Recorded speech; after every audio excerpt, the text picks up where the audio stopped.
Bonjour et bienvenue à cette vidéo où j'aimerais lire d'abord les versets 1 et suivants d'Éphésiens 2.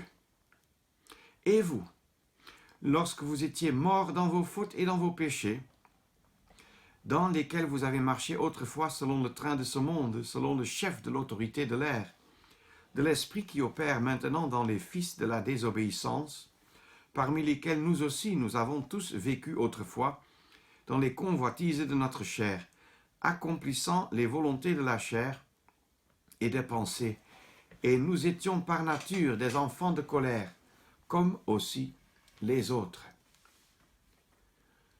Je voudrais un instant réfléchir sur ces expressions enfant et fils. Nous avons lu l'expression « les fils de la désobéissance » à la fin du verset 2 et « les enfants de colère » verset 3. Et je voudrais tirer l'attention vers ces expressions « enfants » et « fils » dans la parole. Pas dans le sens biologique qu'il y a des parents qui ont engendré et eu des enfants, un fils, une fille, mais dans un sens où c'est souvent utilisé dans la parole de Dieu, qui n'indique pas une descendance biologique, mais plutôt une relation dans le contenu. Le fait qu'il y a des ressemblances, le fait qu'il y a les mêmes caractéristiques. Or, nous sommes appelés ici enfants, enfants de colère, enfants de la colère. Qu'est-ce que cela veut dire? Bon, je crois que d'abord, ça veut dire qu'avant de connaître Christ, avant de connaître l'amour de Dieu, avant d'être réconciliés avec Dieu, nous étions caractérisés par la colère. En colère contre Dieu et les uns contre les autres. Mais en plus de cela, la colère de Dieu reposait sur nous. C'est comme le dit Jean 3, verset 36. Si quelqu'un n'obéit pas au Fils, la colère de Dieu demeure sur lui. C'est ce qui le caractérise. Et c'était ce qui nous caractérisait avant de connaître l'amour de Dieu et avant d'être réconciliés avec lui. Nous trouvons donc une relation exprimée et des caractéristiques exprimées par ce mot « enfant ». Nous le voyons par exemple aussi en Romains 9, je ne peux pas étudier tous ces versets, mais dans le verset 8, tu peux lire toi-même et tu liras « les enfants de la chair », faisant référence à Ismaël et à sa descendance.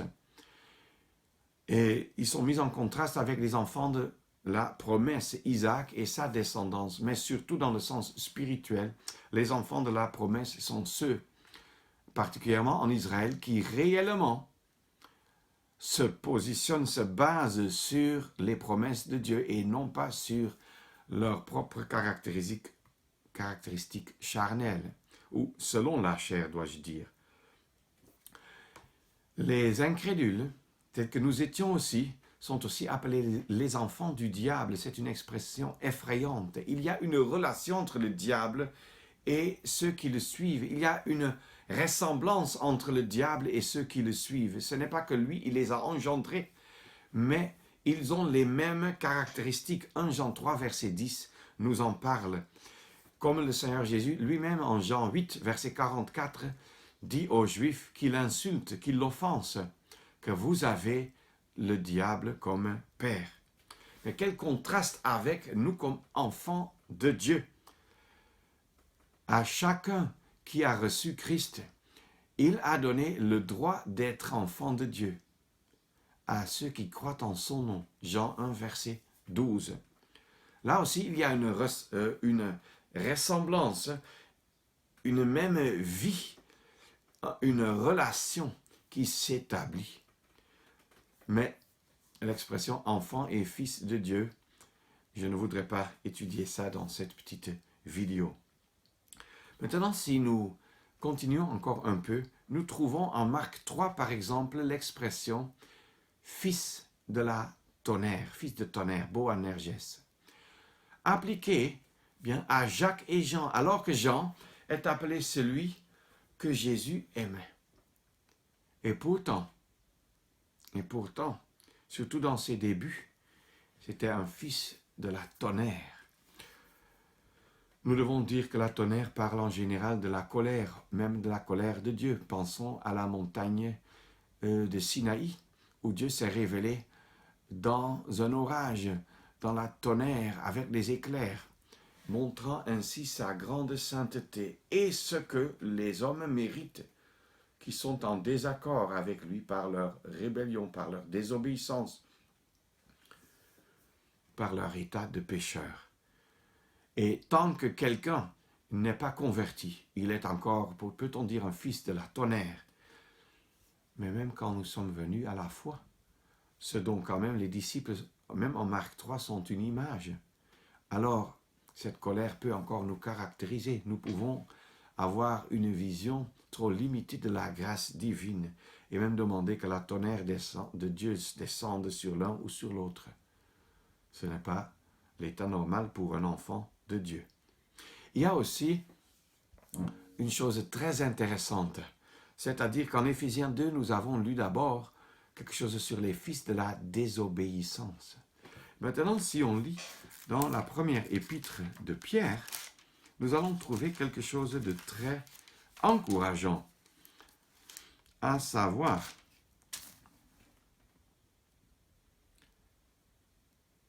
verset 14, 1 Pierre 1, verset 14. « Comme des enfants d'obéissance, ne vous conformons pas à vos convoitises d'autrefois pendant votre ignorance. » Comme des enfants d'obéissance.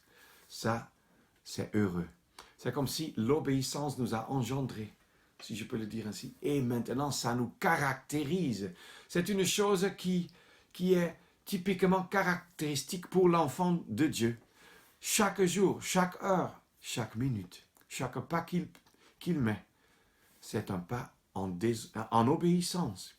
Quel contraste! 2 fois dans l'épître aux Éphésiens, nous lisons sur les fils de la désobéissance. Nous avons lu la première fois, la deuxième c'est dans le chapitre 5, verset 6, si je vois bien. Mais maintenant, nous sommes des enfants de l'obéissance. Enfants d'obéissance. C'est ce qui nous caractérise. Quel grand changement! Cette désobéissance, cette rébellion, cette révolte, ce fait que nous nous sommes détournés de Dieu, a été remplacé par un approchement de Dieu, par la réconciliation avec Dieu. Et maintenant, l'obéissance nous caractérise. Les croyants sont aussi appelés les fils de la résurrection en Luc 20, les fils du royaume, Matthieu 13, ainsi de suite. Je ne veux pas entrer dans les détails. Et il y a encore d'autres expressions utiles à étudier. Mais nous pouvons essentiellement retenir ceci, que ce que nous étions autrefois, ce qui nous caractérisait, c'est la tonnerre. C'était les fils de la tonnerre que nous étions aussi. Les fils de la colère, les enfants de colère. Les enfants, peux-je encore quand même mentionner, les fils de ce siècle, Luc 16, verset 8, sont mis en contraste avec les fils de la lumière. C'est un point intéressant que je ne vais pas sauter quand même. Les fils de ce siècle, c'est ceux qui ont leur habitation, leur vie et leur perspective sur cette terre pour ce temps-ci exclusivement. C'est pourquoi c'est si triste que le croyant Démas a aimé le présent siècle. Parce qu'il a fait comme si le maintenant et le ici, c'est tout. Ici et maintenant, au lieu de penser au ciel et à l'éternité.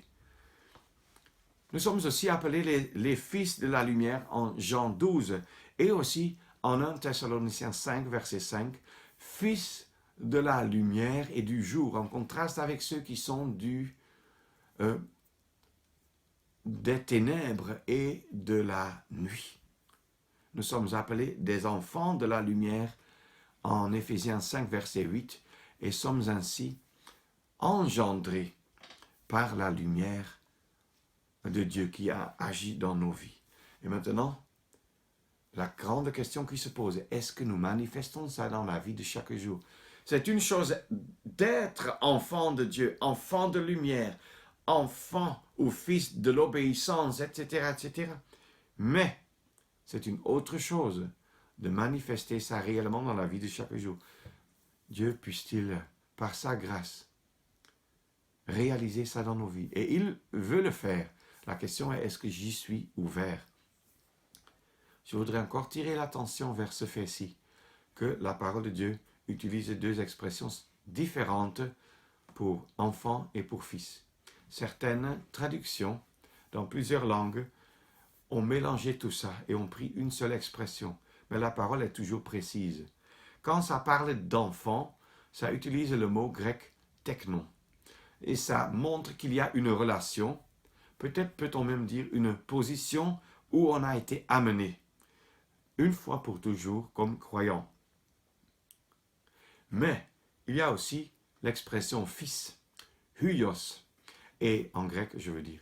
Et cela indique non seulement qu'on a une relation ou une position dans la, si je peux le dire ainsi, dans la théorie, mais qu'il y a la maturité spirituelle et la prise de conscience qu'une responsabilité y est liée, à laquelle je veux faire face avec responsabilité adulte comme croyant.